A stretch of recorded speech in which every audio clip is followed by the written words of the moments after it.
What's up, ladies and gentlemen? My name is twitchsopamanxx, and I love to play Red Orc Episode 2, but you shouldn't play it because it's too hard for you. Really, don't play that game. It's amazingly good. Red Orc Episode 2, best World War II shooter there is, better than Held Let Loose, better than Enlisted. Those other games try to be like it, but it's not the same. So don't play it. Don't play it because you're not gonna like it. It's too hard for you people. You people are never gonna be good enough to play that game. That's no joke. Just if you want to play, give it a try. It's actually dirt cheap, and I love that game, but it's not for everyone. And I'm here to talk about something a little bit specific today about what the hell happened to Mundanematt, aka Matt Jarbo. So the reason I wanted to make this video, I wanted to make this video like 2 days ago because I think I got it in my YouTube recommended. I got one of the videos from Mr. Meadowcore, the guy who got cancer. I hope he's doing okay. I know that he survived. Everyone was kind of afraid that a couple of years ago that was going to be his last stream or something. But thankfully, the guy is still alive. He's rolling. He's still strong. He's paying a lot of money for that medication. So I suggest that you go over and you subscribe to his channel. Not to mine, though. My channel sucks ass. But go subscribe to his channel. And what I want to talk about today is basically what happened to Mundanematt, how he kind of like started, how he got all the way to where he is today, and all the crap that happened in the middle, which is actually a shit ton of crap, if you can believe it. There's a lot to unwind when we're talking about Mr. Boulder Matt himself. And I'm not going to show any of his videos or anything because I don't want to get false copyright flagged by him. But if I find out that I'm getting copyright flagged by a person, I'm simply going to false copyright flag him back much harder. Oh, I'm gonna make sure that their channel gets banned or something because like false copyright striking people, that's not a cool thing to do. So real quick, just to give you a little bit of a background, he started his videos like 2007, 2008. Then he created the channel Mundanematt, which it is active. I just checked it, but I wanted to look at one little thing that actually, I think I have it right here. Let me see. Well, there's one more thing that I'm going to show you from there, which is just going to put this right here because this is very important. No. Here we go. This is just for a little bit of setup later, but I want to show you something a little bit in a minute or two. But basically, the first thing is he started the videos, he started the channel, and he had a YouTube channel which wasn't really getting a lot of traction, which is fine. Not every YouTuber is going to be pulling in millions upon millions of views and all that sweet ad revenue or whatever. That's okay. There's no problem with that, I think. In fact, I think the algorithm says something like, from what I've looked at on YouTube, even though apparently it's variable, and depending on how, child-friendly your content is, which mine really isn't too much, is you apparently get like for 1,000 views, you get like $1. Something like that. I know it's more and it depends a lot. Like I know I always cite the video from Hello You Absolute Legends. What's the guy? Well, the guy that does speedrunning, I forgot his name. Or that he analyzes like cheaters on videos. I forgot his name, unfortunately, but he puts out a lot of videos and he said that he did that video. I've talked about this in one of my last videos where he said that he made a video that got like 2.6 million views and he ended up getting $13,000 for it, which, by the way, those are huge amounts of money for any person to get in one video. Hell yeah. And this guy makes like, let's say he makes between $150,000 to $200,000 per year. And that's before the lawsuits that he had from Billy Mitchell, who's a fucking rat, because he got caught cheating. Whatever. I'm getting off sidetrack here. Anyway, so Mundanematt started, and he wasn't really doing a lot, and then he started doing a lot of videos about Zoe Quinn, which was this activist during Gamergate, which was that thing about like women not getting a lot of views or a lot of respect in the video game industry and getting kicked out and stuff, which I think did actually happen. Like, I think that's a thing that happened. I'm not 100% sure without doing an insane amount of research on it. I haven't. I can only give the superficial opinion about it. Something happened. There was a Gamergate, and apparently what happened is that Mundanematt made like 100 videos about this person, and he was eventually false struck. And he made a video about it, and he was like saying, hey, man, like I made this video about like, I was copyright struck, so he kind of became the face of that, and he started getting a lot of views and a lot of new subscribers to his channel, which is kind of like a thing that can happen to YouTube channels. Like sometimes you can go a very slow route, and then you get that you get that like one click on the YouTube algorithm, and that boop, just drives you upwards a lot. And that's basically what happened with him. He ended up getting a lot of subscribers, then his views and subscribers started to normalize, not to stop, just normalize, have a little bit of growth, not a lot, but you kind of maintain that crowd and you're fine. And then, years pass, and eventually in 2018, and I'm going to link the video if I find it, which is the Ballad of Mundanematt, where Mr. Metacore, who is a YouTuber who's been doing a lot of expose videos for a long time before his YouTube channel got deleted by YouTube, because YouTube are a bunch of fucking... I wish I could say it, but, I can't say that online. Or I can't record a video about it because I don't want to get demonetized and banned from YouTube yet. One day I want to get banned from YouTube, but not for making a video about talking about how much of a bunch of YouTube are. But you know what I'm trying to say. And and you're thinking the exact same thing. YouTube is a very biased platform. I don't even know how you deal with having 1 trillion videos on the internet. YouTube has automated that, but they don't have the right idea, in my opinion. So it's fine. That's not even the point of this. So eventually in 2018 happens, and there are a lot of people that are making a lot of videos about Mundanematt, because I don't know why they started to make it. I guess because he wasn't very good at doing content creation, and he had that fake crying video. Again, I'm not going to show it. It's on YouTube. I'm going to link it in the description. I'm going to link the Mundanematt, the Ballad of Mundanematt, and if I can find the full video of him crying, I'm going to try to post it on the comment section. But essentially, it's him doing fake crying because he got 100,000 subscribers or something. So he's literally it's fake crying. It's fake crying. There's no other way for me to describe it. He's just crying fake tears. Just like DSP when all his fake friends died, and he has this ability of making really fake crying that you can tell is fake, and you want to smack him in the face. It's the same thing. He made a video about him crying, thank you so much. And he's trying to cry, but the tears won't come out. It's like that scene from Arrested Development, I think. No, not from Arrested Development. From that other comedy show. I forgot the name of the comedy show. I forgot the name of that comedy show, but there's that family that had a lot of money. Arrested Development? No. It was Arrested Development, right? Yeah. Not Curb Your Enthusiasm. That's the one with Larry David. Yeah, that's another one. But yeah, with, where the sister's trying to cry, and it's she starts making faces and she can't pull out the tears, and she's like, "Are you trying to cry?" It's you're gonna pull a muscle. I remember that scene specifically because that's pretty much what Matt Jarbo is trying to do. He's trying to cry, and he does get a couple of tears out, but I think that just because maybe he had too much estrogen in his body or something, that something came out of his face. I'm assuming it wasn't fat grease or something, but the guy was crying and it was pretty embarrassing. After that, he keeps making videos. There's another guy that's called the Soyless Matt Show, who was actually Chilean, so shout outs to the Soyless Matt Show. He had a show talking about Mundanematt and all the crap that he said, and he didn't like it. And his channel kept getting copyright struck.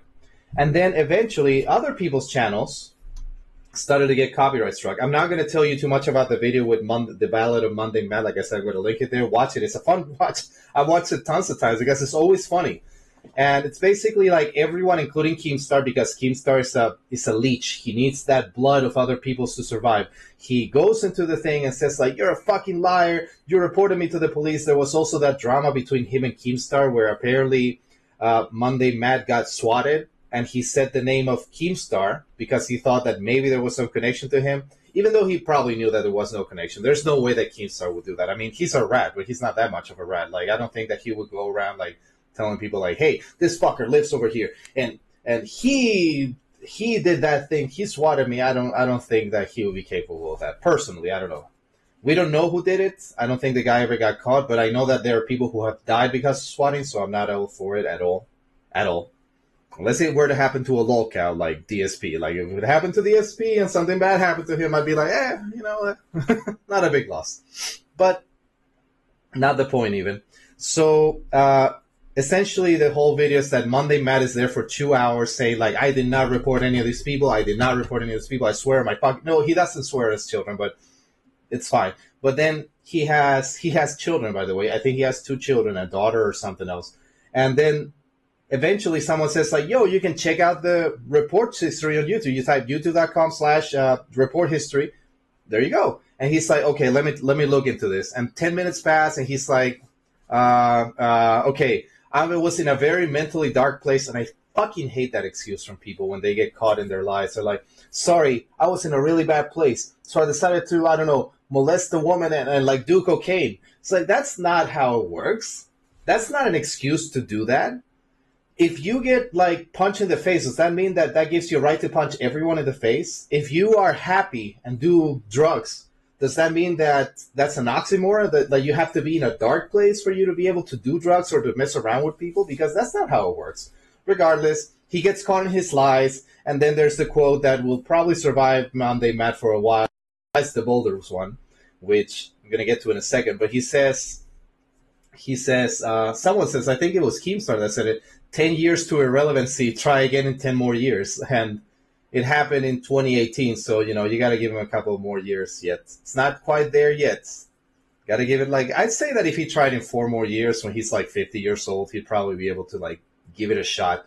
But I'm going to get to it. And, of course, the part about the boulders, how do I describe it? So, according to him, he probably has, like, Google Alerts or something, which is a thing that I didn't know existed, which you can, like, put in every time that someone Googles your name or something that you type, that shows you who did that and when. So every time that someone is talking about it, and even during the video, that you can see like people are talking about him, and he says, "Excuse me, I was doing what? I never said that." And it's so retarded, man. Like he knows that he's listening in on these people, and he knows that he got caught lying, and then he got caught lying, and he's like, "Well, I didn't do it. Shut the fuck up." Okay, he just says like. He gets treated like a total bitch. He transforms into a total bitch throughout this whole endeavor, which is beautiful. And then basically his channel ended up losing like a ton of subscribers and a ton of viewers and a ton of everything. And probably all his videos ended up getting mass dislike. And this is where we step into this little tidbit of facts here. So Matt Jarbo's channel, I think at one point, if I'm not mistaken, it did reach like 120 or 130,000 subscribers. He has a Patreon? Hold on.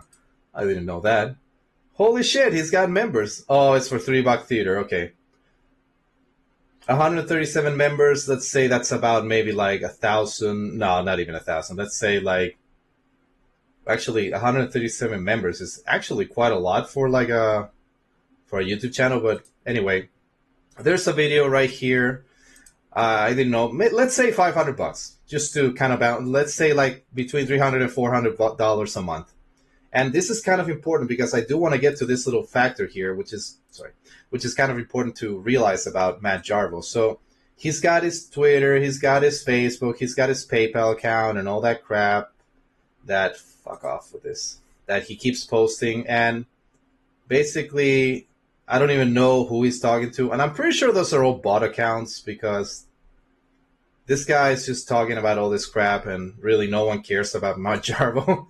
I mean, if you care about him, congratulations. But, I didn't say the part about the boulders, but let me see if I can find it. Find the Matt boulders, the boulder too. Well, if you don't know what the boulders are, I mean, so many people made videos about this. But if you don't know anything about the Boulder Talk Radio, during the Mundanematt, the Ballad of Mundanematt, which I'm again going to link in the description, he says, I was picking up boulders with my child, with my 1-year-old or 2-year-old son, because boulders are fucking expensive. I'm quoting Proverbum right here. It says, like, boulders are fucking expensive. Like, they cost a lot of money. And I don't know anything about the business of boulders, but I don't believe liars and people who copyright strike other people's channels like a fucking rat. So I would say don't trust them, just saying. And he's got this thing, and I'm going to get to this in a second. So he makes this video. I'm not going to show it. How's the comeback going? It's going pretty awfully. And here's something that I didn't know about. And this is something that I discovered like a year ago when I was like looking at this stuff, a year or 2 years ago, just like randomly going about YouTube, is that he has a website or another channel, which is called this $3 Theater. And he hosts this website, and he's got a couple of members. I'm sure he's not. If these are all his members, I would not be surprised, by the way. And he's got a podcast, which probably doesn't have a lot of views. I'm not going to even play this stuff. Yeah, that sounds about right. 300 views, 15 likes. I don't know how many likes he has, but definitely has a dislike. For me, at least. And, he's not doing a really good job, I would say, on the front of... fuck off. No, stop. I don't want to watch this shit. I don't even want to give him the view for it. And you would see his channel. So his main channel is dead. Let's talk about this part. So let me just give you a little bit of context. This is the video that he made. He deleted all his other content. He had 1,000 videos, probably. I don't know how many in the past.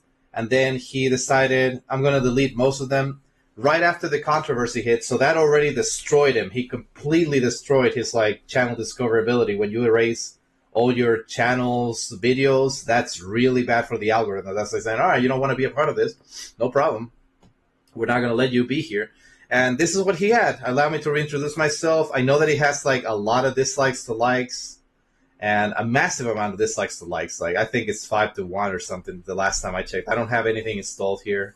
I don't really use this much, but, And then, he tries to, get people, with this weird covers and shit. My thoughts on the recent flagging controversies, completely hypocritical considering that this guy did this. The flagging this, and then 5 months ago, and then everything else that he's been posting is just shorts about this crap and nothing else. That's it. That's all he has. And it's embarrassing. It's fucking sad. Now, the reason I'm saying it's sad, again, this is not to shit on his channel, which is, I don't need to shit on it. It's already a pile of shit. But what I do need to point out about this beautiful, beautiful channel, is that this guy has a family. You have a family. A wife, I assume. He says his girlfriend. I read online that he wasn't married. Apparently he has a girlfriend that he got pregnant somehow. Somehow. He doesn't look like the guy that pulls out a lot of spunk. Or spunk, I guess.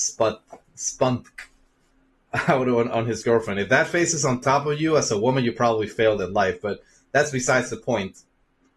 He has this dead channel, and he has a couple of shorts. And I can guarantee that he's not making a lot of money with this, if any. So then we go over to his podcast. Maybe he's making, let's round it up to, let's say he's not making 1,000. There's also IMAX aficionado. Oh, he's got more tiers. My bad. Let's say he's got one of these guys, a couple of these. Most are going to be $3 Theater, $3 a month, and the rest are going to be this. And that's it. So let's say, round it up, it's $400. Let's say $400 a month from this. Then you go to his videos. Get out of here. And then you go to his videos, and you're like, okay, let's see what his oldest stuff is. It's not even 1,000 views. Pretty crappy. 1,000 views right there. 4.5 thousand. This reminds me of when I made that video the last time. The last video that I made was might be the video that I made about Screen Rant and how they were abandoned. Scroll. Yeah, this actually happened. What a nice prediction. Wins favorite movie at Kids' Choice Awards. The Kids' Choice Award is not a good thing. If you win an award there, run away. The Madman might not film until 2018. They made this movie. The fight scenes are good, and everything else is garbage. And then, you don't get a lot of things. And then if you see his most viewed videos, which are the most popular, you're like, okay, this makes sense. This is what he's been doing. 350,000 views. That's Monday Matt himself, the ugly bastard. And then Disney Star Wars exposed to Star Wars Galaxy's Edge. Why the fans hated Last Jedi. I don't need Kevin Smith to explain to me why The Last Jedi sucks. I didn't watch it. And they have all this stuff, and he's got decent amount of views. I mean, this is what you'd want on a channel, I guess. Between 30 and 50,000 views, I think is good. But then you go to latest, and this is what he's got. So even if we go back here, let's go back 6 months. There. That's it. That's 3.7 thousand views. And then everything else just kind of completely stumbles and gets destroyed. And again, I have about the same amount of views per video. I actually think I got a couple more views per video if I'm not crazy. But he has this as his main source of income. Let's assume that he doesn't have a job. There have been videos that I watch online and theories that say that maybe he has a DoorDash channel or something like that. So he's getting $400 from his dead-ass podcast, which I think is crazy. Podio commentary, it's got to be terrible. I don't want to listen to anything that a fucking, like, false copyright striker videos wants to say. I don't care about what your commentary is, Matt Jarbo. And then he has this channel where he gets this. How much is that? Like, let's say $20 more a month. That's being kind. Let's say he makes about $500 a month.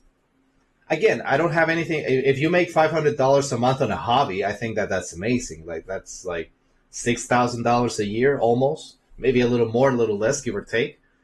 But if this is your main source of income, then this is really bad. This is terrible. These are terrible numbers. These are terrible things. And apparently, according to what I saw on Twitch or Twitter just recently, he's got to be using some kind of bot to get all those likes because it's Mundanematt.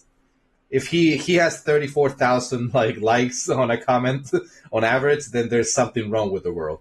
Because normally, if you're famous, this is kind of like a thing that happens on Twitter and Twitch. If you're really good on YouTube, a lot of people are going to go to your social media, to Twitter, and maybe to your Twitch or whatever platform you're using for streaming. So that's cool. And then you go to the other one and you go to maybe if you're really famous on Twitter, maybe you're going to get a couple less people, a fewer bunch of people going to your YouTube channel. But then this is what you get. Like this is not enough. What is that like in a month? How much do you make in a month? Let's take a look at this. 179, 118, like 3, 400, 5, 6, 7, 1,400, 1,700 views in a month. 1,700 views in a month for a channel with, again, 31.7 thousand subscribers. It reminds me a little bit of what Screen Rant is doing. Screen Rant and their horrible videos. And this is the thing that really doesn't add up. And this is the kind of thing that I wanted to talk about. Like, how the hell is Mundanematt making money to survive? And again, this is what I was talking about before.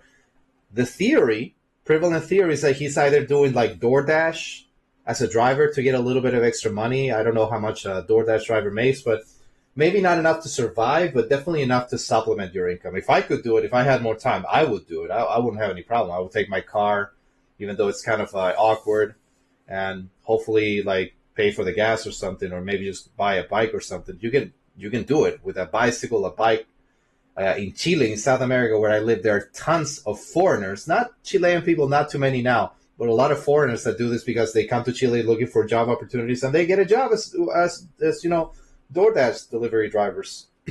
I don't order it that often, but when I order it, I don't really leave a tip because they're already charging a lot for the delivery itself. So my question is, and this is the thing that really gets to me, and I don't know how, and if you have your theories, please write them on the comment section like I always say, but I don't know how he's making money. He last video, like the one that he showed here, where he was like in his car. Where's Matt Jarbo? Here.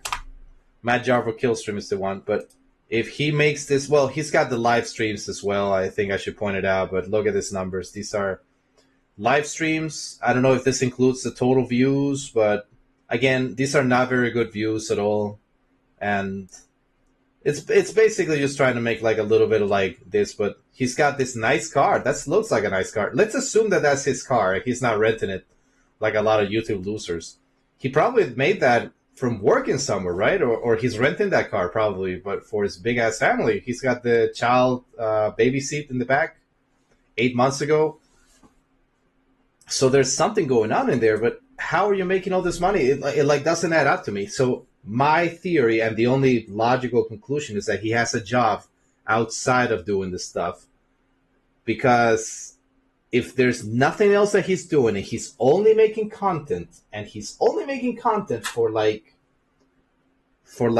YouTube channel and nothing else, and all the revenue, like again, if you're making $500 a month from your hobby and you're not spending all your money and time into it, I think it's a good idea. I would do that.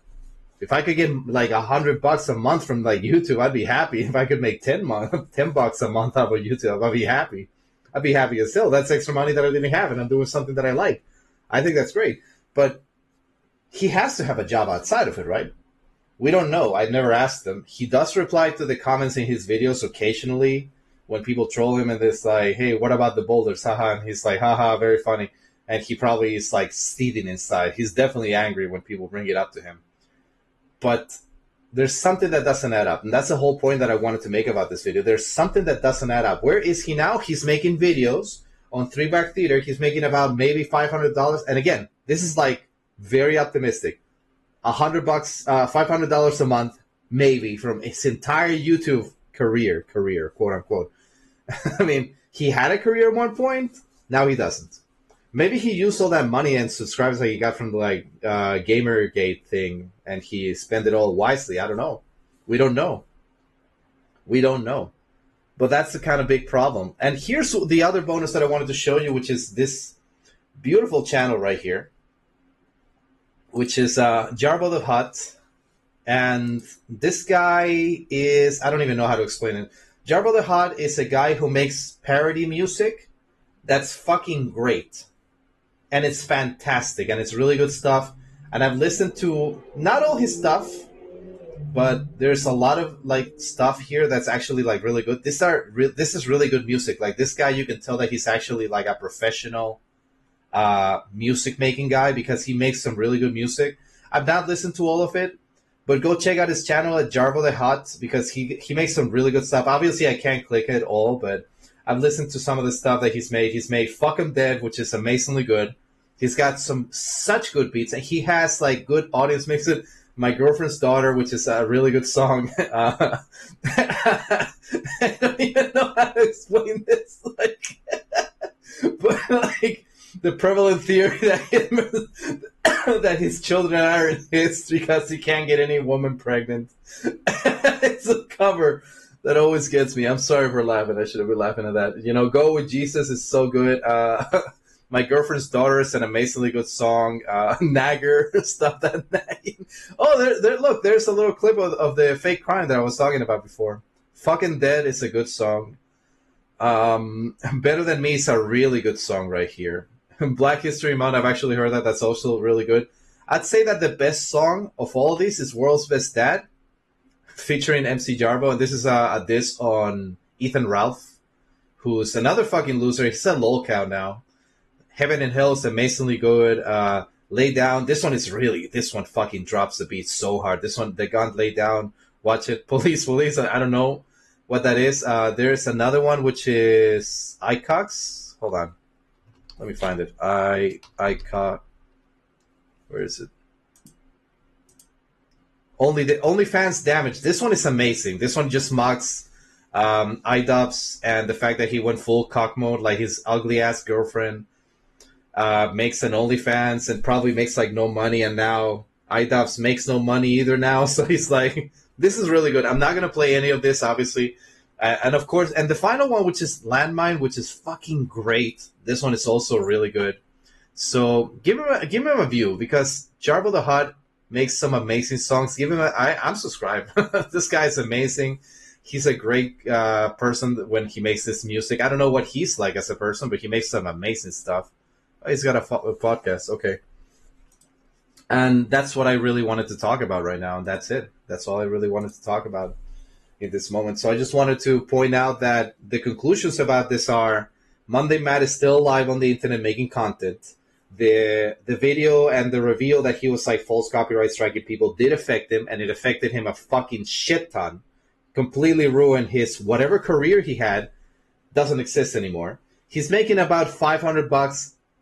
Again, let's be kind. About $500 a month from all his YouTube sources, maybe. And he has 2 daughters that he needs to take care of. And the conclusion is that he has to have a job outside of it because there's no way that he's surviving off the YouTube thing. He's probably doing door dashing or something else to support his family.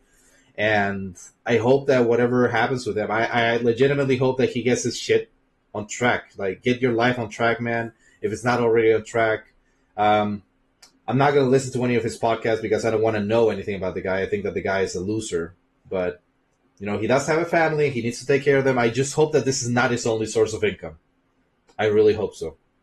And that's what I wanted to talk about. So, ladies and gentlemen, this is SopamanXX that's signing off. If you like the video, and if you want to subscribe, blah, blah, blah, you know. And if you want to go check out the videos like The Ballad of Mundanematt, I'm going to post a link. I'm going to post him crying.